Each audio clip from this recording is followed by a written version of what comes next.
السلام علیکم ورحمۃ اللہ وبرکاتہ نحمده ونصلی علی رسولہ الکریم اما بعد۔ آج کا سبق سن لیجئے۔ آج کے سبق کی سرخی ہے اپنے گھروں میں 12 مہینہ مدینہ منورہ کی کھجوریں رکھنے کا اہتمام کیجئے۔ گھروں میں مدینہ کی کھجوریں رہنی چاہیے۔ اب جو قصہ سنیے۔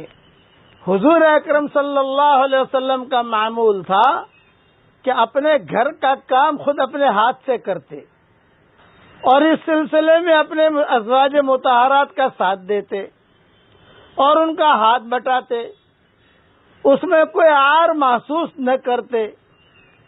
ایک دن سردی کا زمانہ تھا، گھر سے باہر کمبل اوڑھے ہوئے اپنے اونٹ پر حضور صلی اللہ علیہ وسلم تیل مل رہے تھے۔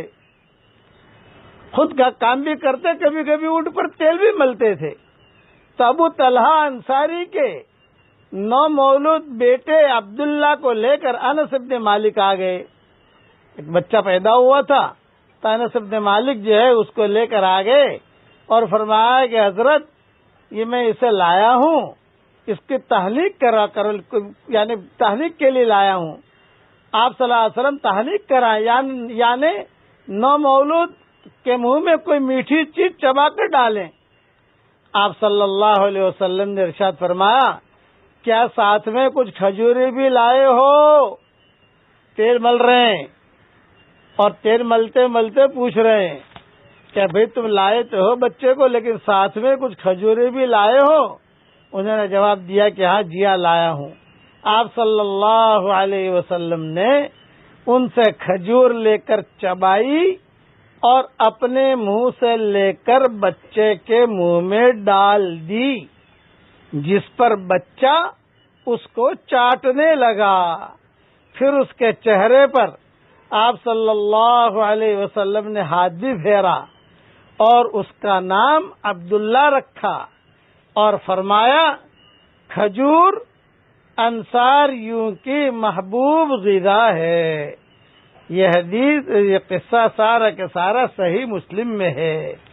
پتہ چلا کہ گھروں میں کھجوریں رکھنی چاہیے اور بچے کو جو بھی تحلیق کراوے وہ کھجور سے کرواویں۔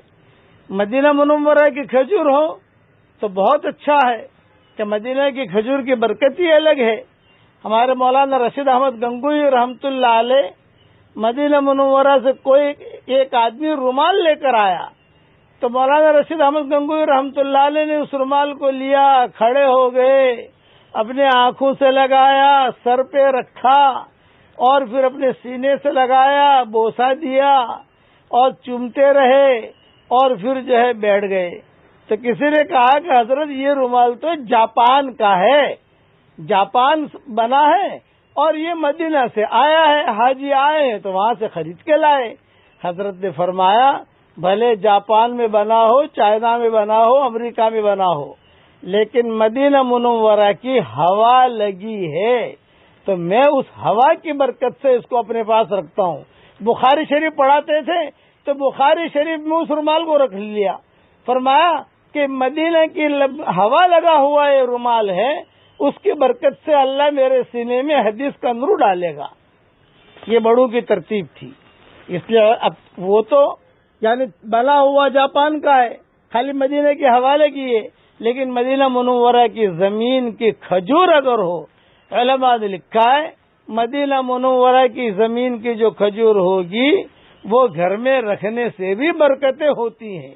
خاص طور سے بار بار کہہ رہا ہوں عجوا کھجور ضرور رکھنی چاہیے، کیونکہ یہ خالص مدینہ منورہ میں ہی پیدا ہوتی ہے۔ باقی کھجوریں تو دور دور سے آ کر مدینہ میں آ کر بکتی ہیں، لیکن کچھ کھجوریں ایسی ہیں جو مدینہ کی زمینیں پیدا کرتی ہے اور زمینیں پیدا نہیں کرتی اس کو، اس لیے کھجوروں کو بھی رکھنے کا اہتمام کیجیے۔ اور کتابوں میں یہ بھی لکھا ہے جس گھر میں زیتون کا تیل ہو اور جس گھر میں کھجور ہو اس گھر میں برکتیں بھی آتی ہے۔ یہ علماء نے یہ چیزیں لکھی ہیں، سلف صالحین نے لکھی ہے، اپنے گھر میں زیتون کا تیل، کھجور، یہ چیزیں رکھا کرتے تھے۔ اللہ ہمیں عمل کرنے کی توفیق عطا فرمائے۔ اب پڑھ لیجئے، ربنا اغفر لی ولوالدی وللمؤمنین یوم یقوم الحساب۔ دیکھیں میں نے اتنا پڑھا، الحمدللہ دنیا میں جتنے مسلمان مرد اور عورتیں ہیں ان سب کے برابر اللہ نے مجھے نیکیاں دے دی۔ آپ پڑھو گے تو آپ کے اکاؤنٹ میں بھی نیکیاں آ جائیں گی، اور یہ نیکیاں مرنے کے بعد کام آئے گی۔ اللہ تعالی ہم سب کو عمل کرنے کی توفیق عطا فرمائے، آمین آمین۔ وآخر دعوانا ان الحمد للہ رب العالمین۔